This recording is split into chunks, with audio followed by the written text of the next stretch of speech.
Good morning students. In the last video on square numbers, we had discussed what are square numbers and some important properties of square numbers. In this video, we would be discussing some important facts related to square numbers.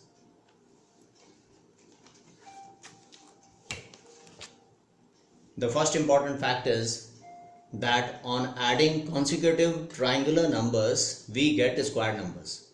Now, what are consecutive numbers? Consecutive numbers are those repeat one after the other. Like for example, 5, 6, 7, 8, they are consecutive numbers.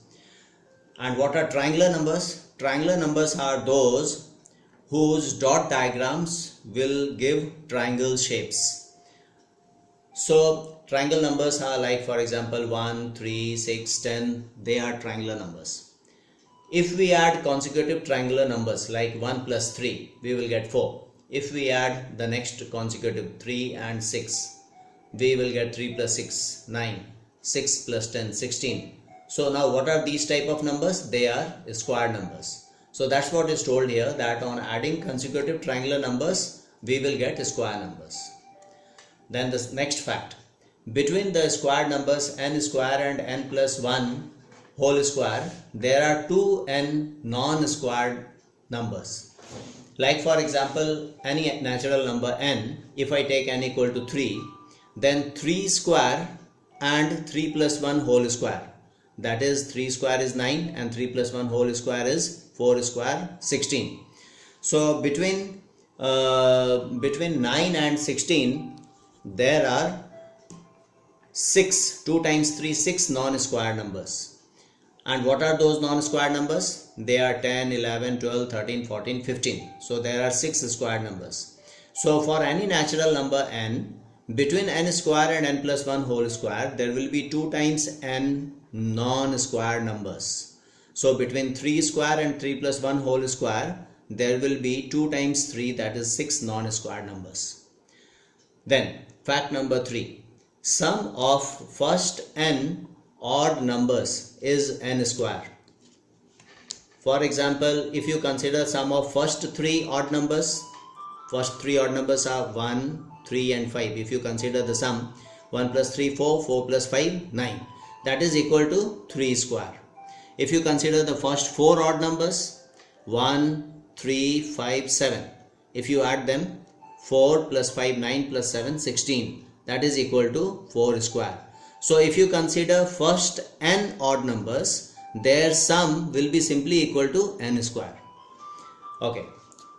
If there are n odd numbers and n is greater than 1, then n square can be written as sum of two consecutive natural numbers.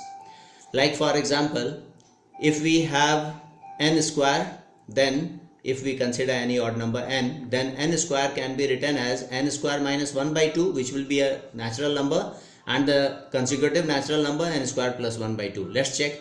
For example, if I consider any odd number, say 5, then 5 square will be written as 5 square is 25.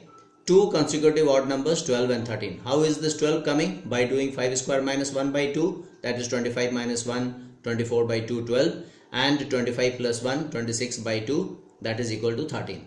So for any odd number n, the square of it can be written as sum of two consecutive natural numbers. Okay. Then the next property is, the next fact I should say is how to calculate the square values of big numbers. If there are small numbers, for example, let us say 12 square, it is easy, we can by heart it. 12 square is 144, or 17 square is equal to 289, we can by heart. But for bigger numbers like say 28 square, we can use the expansion of a plus b whole square, that is a square plus 2 times a times b plus b square.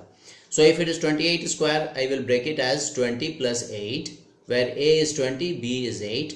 So 20 square plus 2 times 20 into 8 plus 8 square.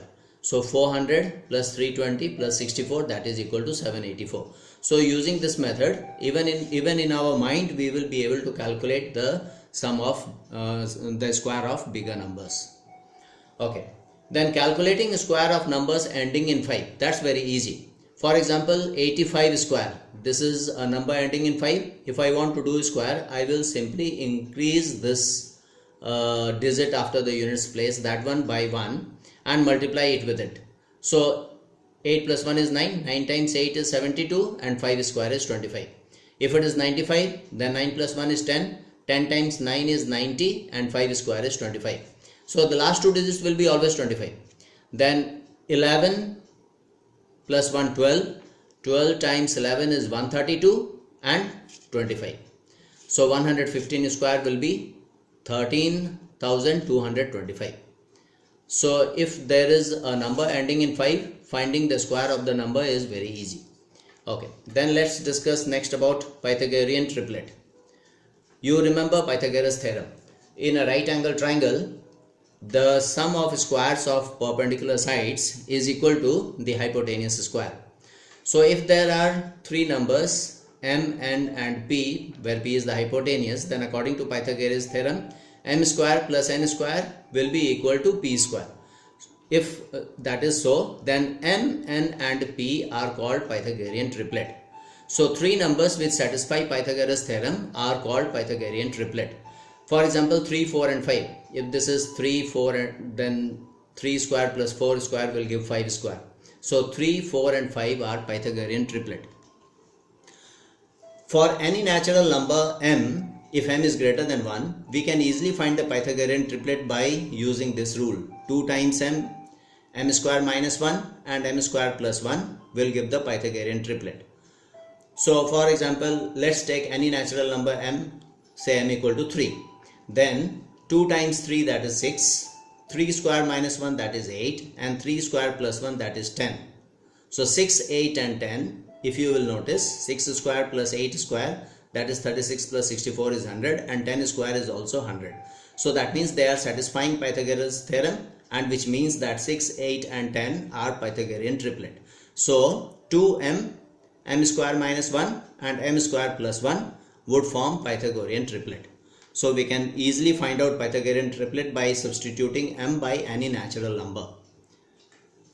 So now, based on these facts which we have discussed related to square numbers, you would be able to try out the questions from exercise 3.2 of your textbook. So you must complete exercise 3.2 in your maths notebook, and we will discuss more about the square and square roots in the next class. Thank you.